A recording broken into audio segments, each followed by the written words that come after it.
Buenas tardes. Hoy nos vamos a referir a la historia real de Ecopetrol. En el año de 1948, el presidente Ospina Pérez expidió la ley por la cual se creaba la empresa colombiana de petróleos, pero no se hizo efectiva sino hasta agosto de 1951, cuando hubo la reversión de la concesión de mares. A partir de ese momento, Ecopetrol pasó a ser una sociedad comercial e industrial del Estado. Con el paso del tiempo, Ecopetrol fue dirigida por ilustres santanderianos. Entre ellos, el más destacado fue el doctor Mario Galán Gómez, padre de Luis Carlos Galán Sarmiento. Él ejerció la presidencia durante los gobiernos del presidente Guillermo León Valencia, Carlos Lleras Restrepo, Misael Pastrana, y fue removido en la administración de Alfonso López Miquels en 1974. El doctor Mario Galán Gómez era un ilustre pensador y empresario nacido en Charalá. Fue Contralor General de la Nación y fue también asesor de la ANDI. El doctor Galán, cuando tomó posesión, nombró como jefe de la división legal al doctor José Chalela y Chalela, que en ese momento fungía como presidente de la DIMAYOR, y a mi padre, José Agustín Guevara Pedraza, como jefe de contratos de Ecopetrol. Durante la permanencia de mi padre desde marzo de 1964 hasta noviembre de 1979, Ecopetrol hizo varias actividades.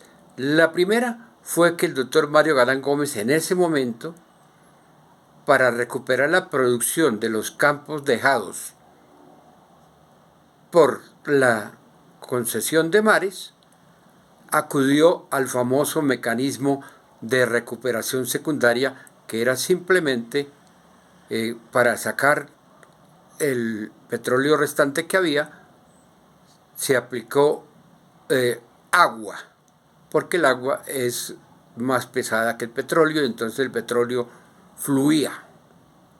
Y de esa forma, esos pozos dieron vida. Mi padre firmó muchos contratos. Uno de ellos fue la creación de Terpel en 1968. Luego vino la ampliación de la refinería de Cartagena y la de Barrancabermeja inicialmente, que también lo firmó mi padre. Luego vinieron las plantas petroquímicas, que quiere decir química del petróleo, o sea, los derivados del petróleo, que son más de 6.000 productos.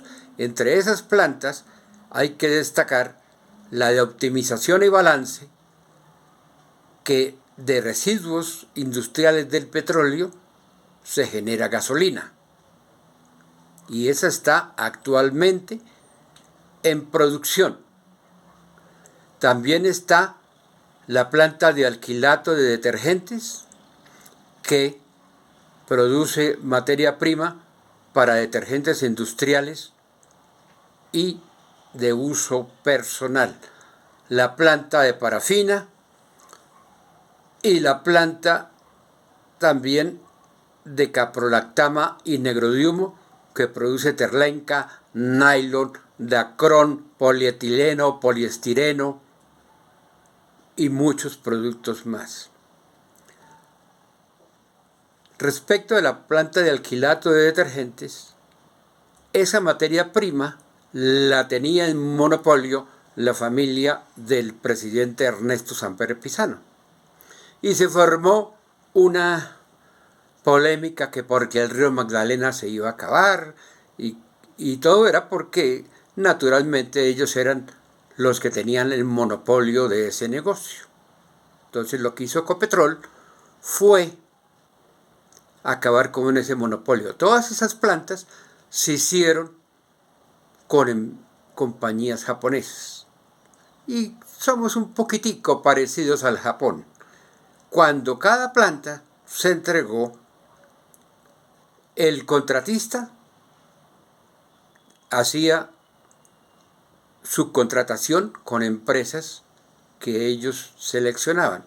Cada uno hacía un inventario de entrega de lo que le correspondía de acuerdo a sus funciones. Una vez terminada cada planta, ese contrato con todos sus anexos iba a ser revisado por la Junta Directiva de Ecopetrol y luego por la Presidencia. Pasaba al concepto jurídico del Ministerio de Minas y luego a la Presidencia de la República. De allí pasaba a la Embajada del Japón para que los abogados del gobierno japonés dictaminaran que eso estaba correcto. Y de ahí pasaba directamente al emperador Hirohito, que era en ese tiempo, para que él con sus abogados también examinara el contenido de esas obras. De manera que si esos contratos no tenían el sello imperial del emperador Hirohito, la empresa japonesa no podía contratar ni en Japón ni en ningún país del mundo. Muy parecido a Colombia, me parece. Entonces ahora el señor Petro, que es un megalómano, ególatra e inepto, que solo ha vivido del erario público durante 40 años, pretende acabar con Ecopetrol. A mi modo de ver, Ecopetrol es la madre de Colombia y del Estado colombiano. Por tanto, si acabamos la exploración y explotación petrolera y de gas, quedaremos como los bolivianos con un cascarón que no va a producir absolutamente nada. Por eso dirijo este mensaje para que el gobierno nacional y los colombianos soliciten mediante referendo que la exploración y explotación petrolera se haga para que haya autosuficiencia energética. Eso no quiere decir que no haya energías alternativas. Es más, Ecopetrol puede ser el que congregue esas energías alternativas mediante la creación de una empresa de energía alternativa estatal que hoy no existe, porque cada uno hace lo que puede de manera individual y es hora de que esos esfuerzos se compacten en una sola entidad, tal como pasa con el petróleo. Respecto del precio de la gasolina, ahí hay varias observaciones. Primero, que es muy complejo tener más de 1000 precios diferentes para la gasolina y el CPM. Entonces mi sugerencia es que el precio sea regional. Por ejemplo, Costa Atlántica, que son 7 departamentos, un solo precio de gasolina y ACPM para los 7 departamentos. Región Central, que es Bogotá, Cundinamarca, Meta, Huila y Tolima y Boyacá, un solo precio. Zona amazónica, un solo precio. Zonas de frontera, como Guajira, Arauca y norte de Santander, otro precio, y la región Pacífico, otro precio. De esta manera, los costos de transporte van a ser más sensatos, porque hoy es imposible que un empresario sepa cuánto va a valer el transporte con esa multiplicidad de precios. Eso es un desmadre que no tiene justificación. Y suponemos que serán tecnócratas que únicamente están sentados en un pupitre, pero que no ven la realidad de Colombia. Invito a los colombianos a defender Ecopetrol, porque es nuestro padre, nuestra madre, y de Ecopetrol depende el futuro de Colombia. Y también propongo que se cree la medalla al mérito industrial Mario Galán Gómez. Fuera del doctor Mario Galán, mi padre trabajó con Juan Francisco Villarreal durante la administración de López Miquelsen, luego con Ernesto Suárez Rueda y después con Álvaro Barrera Rueda, todos santanderianos. Entonces es hora de que los colombianos le digamos no a la dictadura petrista. Feliz tarde.